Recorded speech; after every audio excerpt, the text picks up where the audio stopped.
Hello, welcome to Ahval TV. We have today Freedom House Project Director Nate Shanken.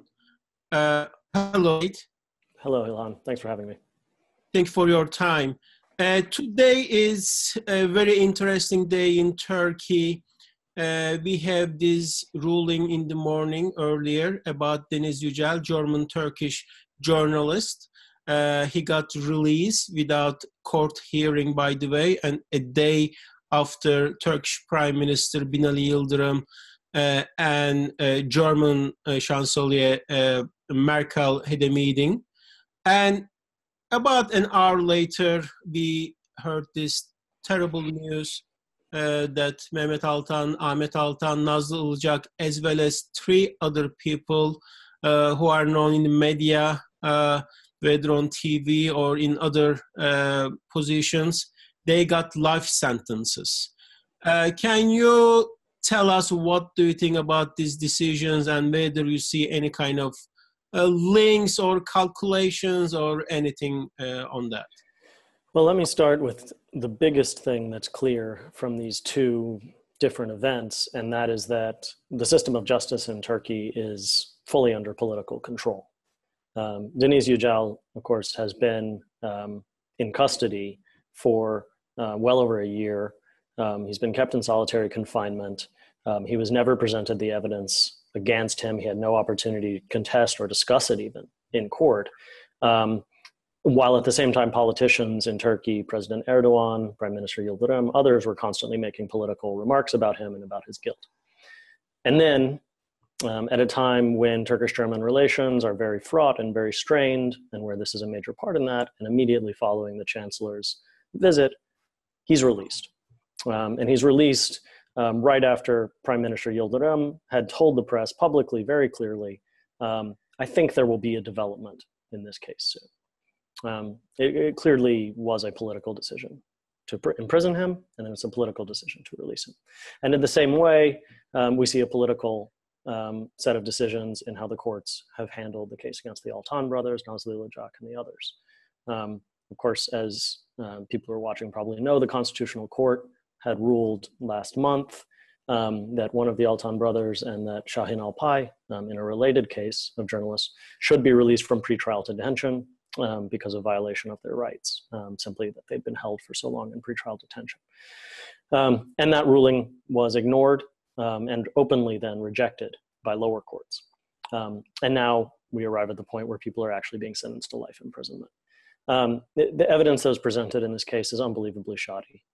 It's paper thin. There's really nothing there. We're talking about basically people being sentenced to life in prison because the government decided now that they don't like them.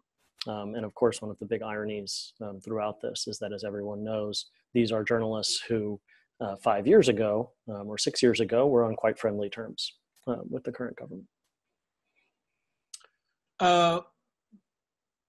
In general terms, do you see any daylight in Turkey in terms of freedoms? At least, I don't know if we can call this as a good news, but it seems there are fewer journalists getting arrested, or the Kurdish journalists are still getting arrested, and we hear a lot of arrests, and also we hear a lot of FETÖ-linked arrests that are still going on. Do you see any lights going forward in Turkey? Anything is getting better since the coup attempt a year and a half ago? To be honest, I don't see improvement happening right now, and I don't expect improvement before the elections come, whenever the elections are held. So they could be held on schedule, of course, in 2019, but they could also be held early. I don't see any daylight coming before the elections, and I don't, honestly, even after the elections, anticipate a loosening. I think the pressure on Kurdish activists, the pressure on the so-called FETÖ is very beneficial for the current government. It forces the opposition, whether it's the EE party with Meral Akşener or whether it's the CHP and Kılıçdaroğlu, it forces them into a very difficult position of having to defend fundamental freedoms to be exercised by groups that are extremely unpopular in Turkish society. So the far left, Kurdish activists, and Gulen movement. These are very unpopular groups, in no small part because of propaganda by the government. And the result is that, when Kılıçdaroğlu speaks up for fundamental freedoms, as parts of his party really want him to, it splits the CHP. There's a lot of people in the CHP who want to see people like Nazlı Ilıcak or the Altan brothers go to jail. They want to see that because these were people who had previously denounced secularism, who were very supportive of the Ergenekon and Balyoz trials. And by the same token, Meral Akşener is trying to include freedoms and human rights as part of her platform, but only in a very general sense.